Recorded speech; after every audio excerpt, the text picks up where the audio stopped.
Bueno, y para dar continuidad a la clase de hoy, que tiene que ver con los principales momentos de la psiquiatría como especialidad médica al interior de la unidad del sujeto y su entorno,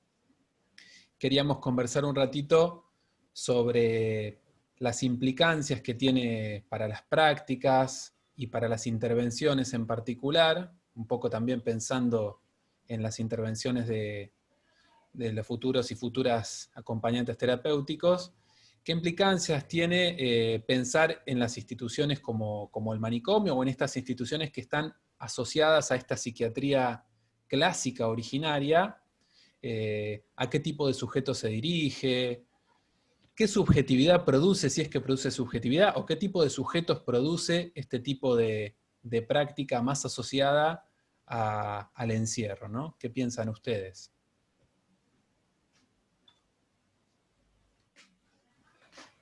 Bueno, es un buen interrogante y un buen planteo,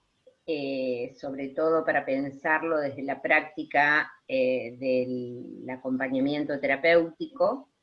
porque en este punto de ser una práctica situada y cuando lamentablemente todavía la institución manicomial sigue vigente, en algunos lugares con francos manicomios todavía, como al mejor estilo eh, previo a la década del 50 del siglo pasado. En otros lados, por ahí, con otras modalidades de internación, pero también con prácticas que tienen que ver con el manicomio, a ver, en tanto lo que decimos y como como han visto en clases anteriores, son desubjetivantes o construyen una subjetividad en el sujeto alienante, ¿no? De hecho, a principios del siglo XX se llamaban los hospitales de alienados directamente. Y esto acarrea necesariamente situaciones que van en contra de lo que plantea la Ley Nacional de Salud Mental en la actualidad, y que arrasan al sujeto, y que lamentablemente su continuidad está todavía como garantizada, ¿no? Todavía no tenemos un abordaje, una política pública que realmente pueda dar cuenta de que va a haber una abolición franca de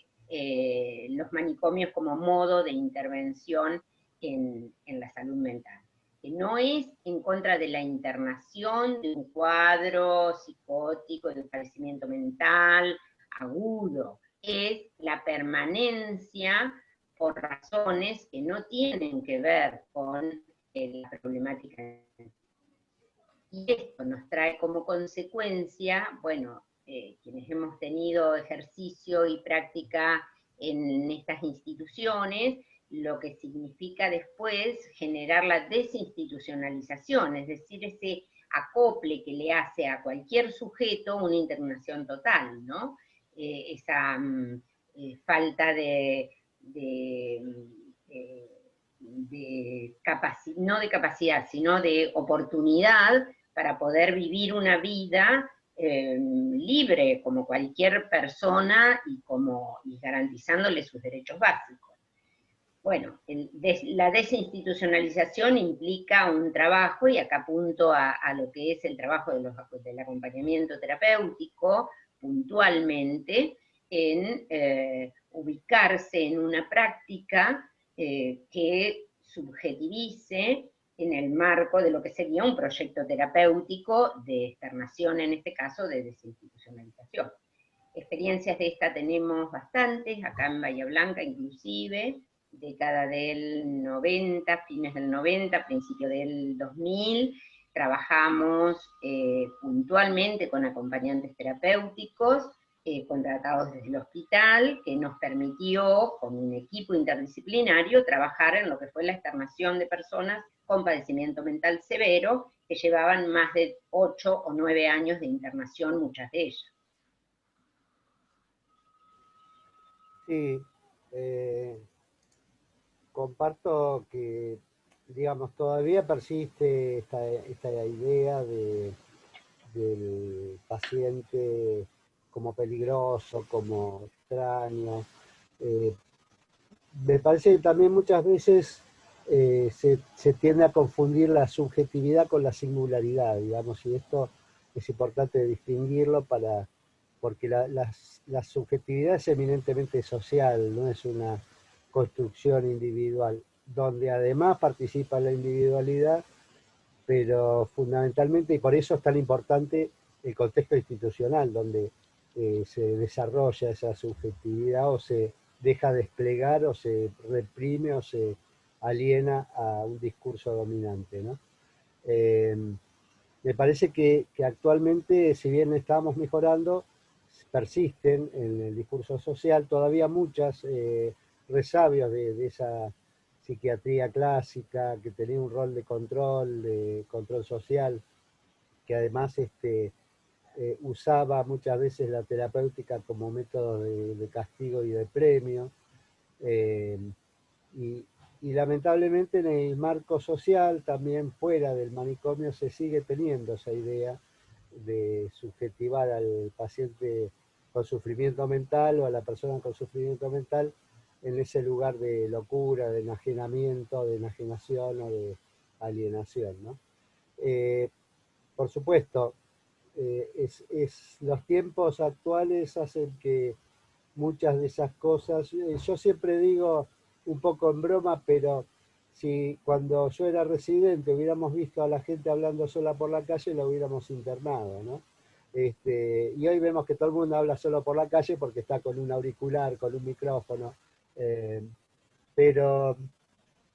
esas cuestiones que de alguna manera se van generando cambios de subjetividades en la sociedad,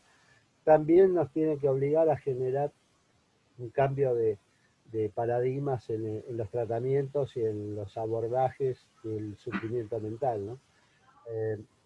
Me acordaba, por ejemplo, del punto de anclaje que fue, vos lo mencionabas ahí en el Power, Jorge, el tema del tratamiento moral, cuando no recuerdo si era Esquirol, le sacó las cadenas a los alienados, donde en esa época eran débiles mentales, pacientes psiquiátricos, había de todo, herejes y tantas otras cosas, ¿no? Pero en definitiva, digo, estos son puntos que si bien no revolucionan todo y uno esperaría siempre más, pero son puntos de bisagra, puntos de transformación, y esperamos que nosotros podamos también estar a la altura de esas circunstancias, porque en estos tiempos el hecho ya de pensar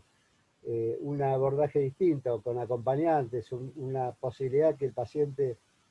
pueda desarrollar su tratamiento en su propio ambiente, que rodeado de su familia, sin desvincularse. Eh, Hoy contamos y parece increíble, pero o sea, muchos pacientes, cuando yo me acuerdo visitaba al Borda o al Melchor Romero, hacía 30 años que estaban internados y eran de Salta, de Jujuy, de Corrientes. Hacía 30 años que no veían un familiar, porque fueron a verlo las primeras veces y después, chao, no podían seguir viajando a Buenos Aires a verlos. Entonces, digo, estas cosas eran en ese momento habituales y está bueno que ahora no las desnaturalicemos y digamos, esto era una aberración, ¿no?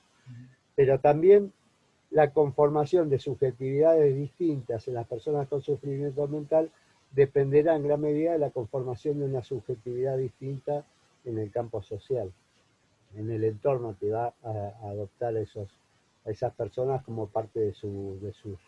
hermanos, de su cultura, de su otredad, ¿sí? Eh, Hoy veía una cuestión que anda circulando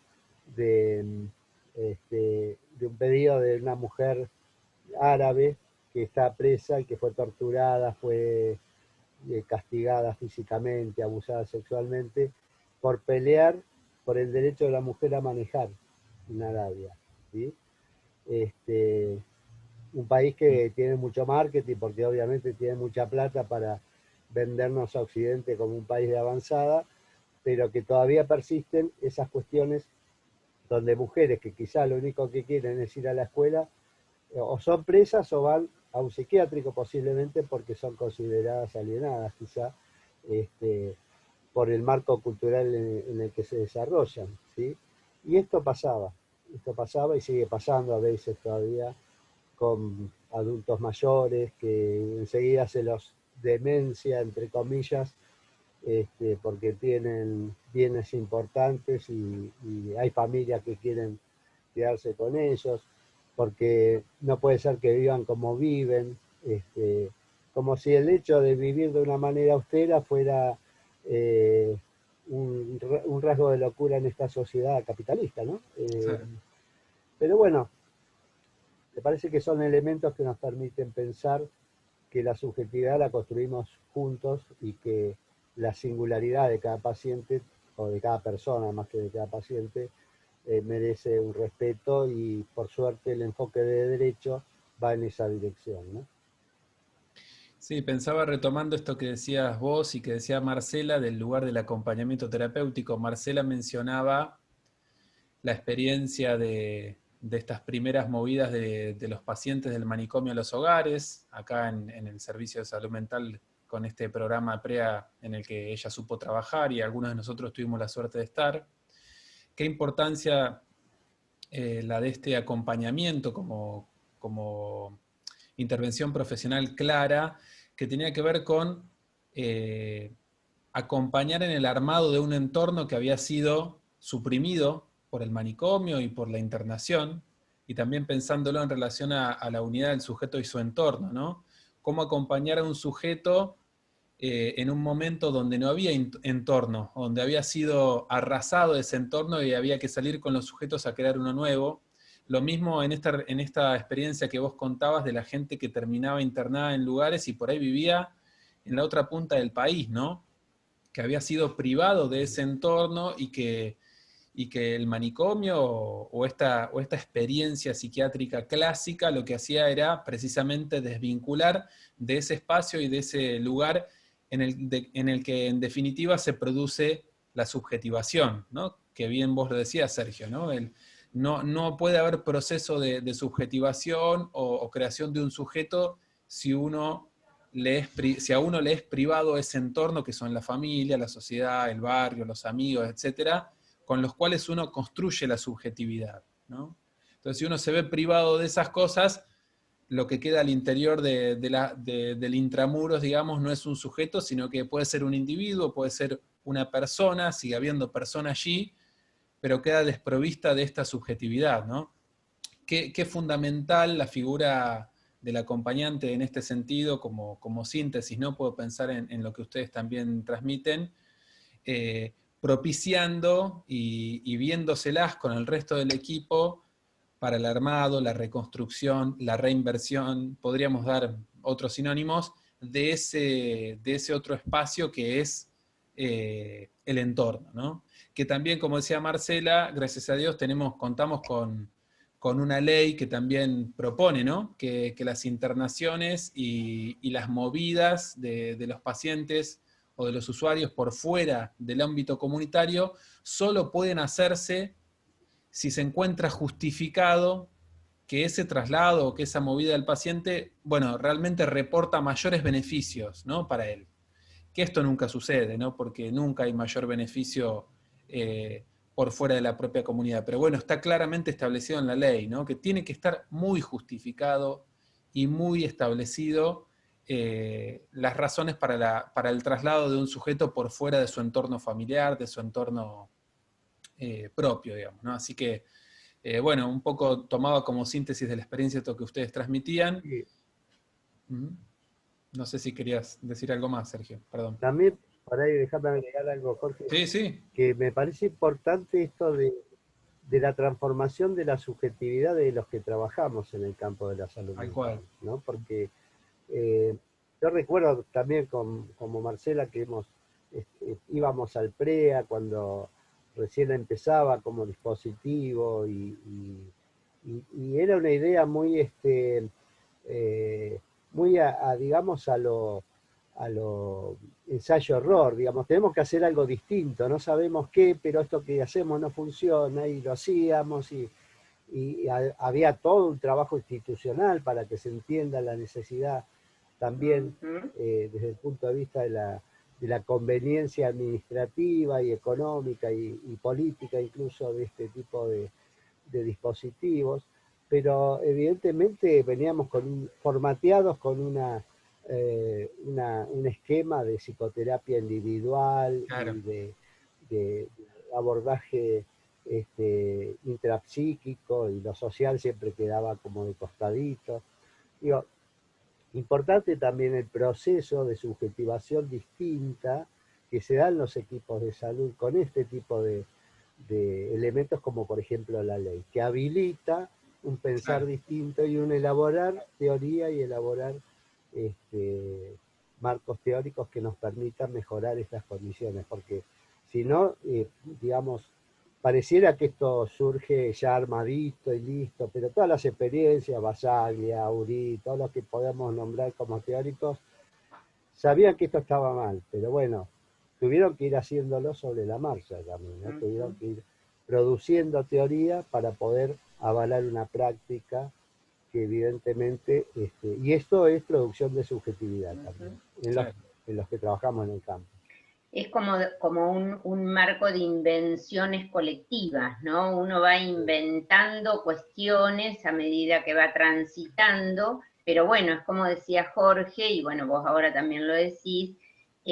plantearse las carreras con perspectivas de derecho hace que uno pueda pensar que las prácticas no son de cualquier manera, ¿no? Por más que por más que no terminemos de diseñarlas con anticipación, sabemos que algunas cuestiones tienen que estar garantizadas. ¿Qué es lo que viene a decir la ley?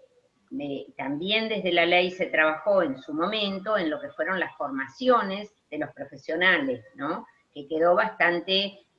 abortado el proyecto, porque fue en el año 2014, 2015, y después ya no hubo continuidad, recién ahora lo estamos retomando,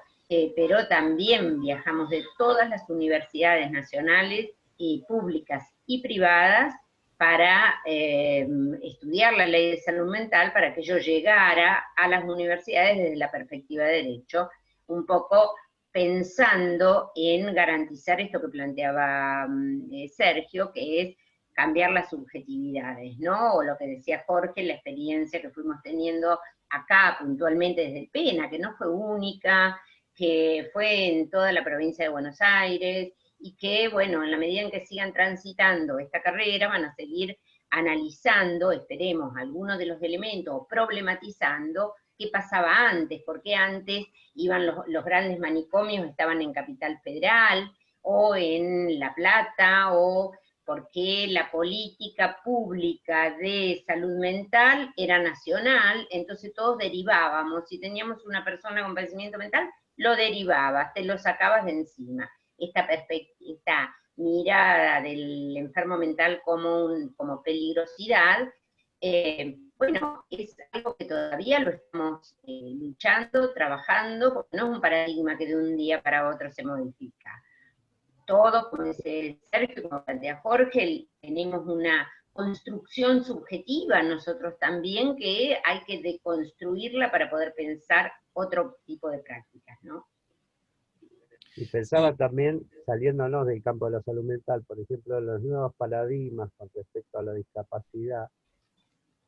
también cómo aportan en esto, ¿no? Porque el hecho de desmedicalizar el discurso respecto de la discapacidad, que también era campo del modelo médico hegemónico, también posibilita esto de un abordaje de la perspectiva de derecho y por lo tanto desde un espacio en el cual el acompañamiento que se haga tanto del acompañante como de los profesionales del equipo es un acompañamiento respetando la calidad de sujeto que tiene el individuo acompañado, ¿no? Y esto es un plus y un valor importantísimo. Me parece que hay que aprovecharlo y hay que buscar la vuelta para que sea lo más efectivo posible para que dé buenos resultados, ¿no? Sí, más allá de la, de la estructura, de la supuesta contención que a veces parece que ofrecen las instituciones, ¿no? Ustedes cuentan y hablan de experiencias en las que para aventurarse en ese lugar de subjetivación, para aventurarse en prácticas que tienen que ver con pensar en el otro como un sujeto que tiene derechos, claro, muchas veces hay que atravesar por momentos y por espacios y por instancias en las que hay un gran desamparo institucional, porque uno no sabe qué hacer, tiene muy claro qué cosas no quiere hacer, qué prácticas no quiere desarrollar, pero todavía por ahí no tiene muy claras cuáles son esas otras prácticas que sí quiere desarrollar, que en alguna medida van a venir del encuentro con la comunidad, van a venir del encuentro con la historia del sujeto que uno acompaña, sobre el cual uno interviene, con el que uno interviene, pero hay un momento de transición en el que uno se las ve solo por momentos, con muchas inquietudes e incertidumbres, ¿no? También esto me parece importante resaltarlo porque creo que eso es propio de toda práctica subjetivante en algún punto, ¿no? A veces cuando nos toca transmitirle a las estudiantes y a los estudiantes de acompañamiento terapéutico, bueno, esta es una carrera que se está formando con intervenciones que serán diseñadas y con un trabajo que vendrá en el tiempo, es difícil de escuchar esto como estudiante, pero a la vez que se sepa también que la profesión, incluso profesiones con más trayectoria, como puede ser la de la psicología, o psiquiatría que esté parada en el campo de la salud mental o el trabajo social, también se encuentran con esta indefensión, por decir de alguna manera, con esta desnudez o con esta falta de recetas a la hora de salir de las instituciones más clásicas y entrar en contacto con prácticas que son novedosas o que están en orden a derecho, ¿no? Así que bueno, es un desafío que no es únicamente para el acompañamiento terapéutico, sino también para el resto de las disciplinas, y que en ese punto compartimos juntos en la interdisciplina una gran incógnita frente a cada intervención que después viene eh, saldada cuando se producen efectos subjetivantes, ¿no? Cuando uno ve acceso a la salud por parte del otro, de la otra. Pero bueno, también me quedaba como algo importante de lo que ustedes transmitían, ¿no? Bueno, agradecerles este espacio y este rato y seguir con este camino con estudiantes de primer año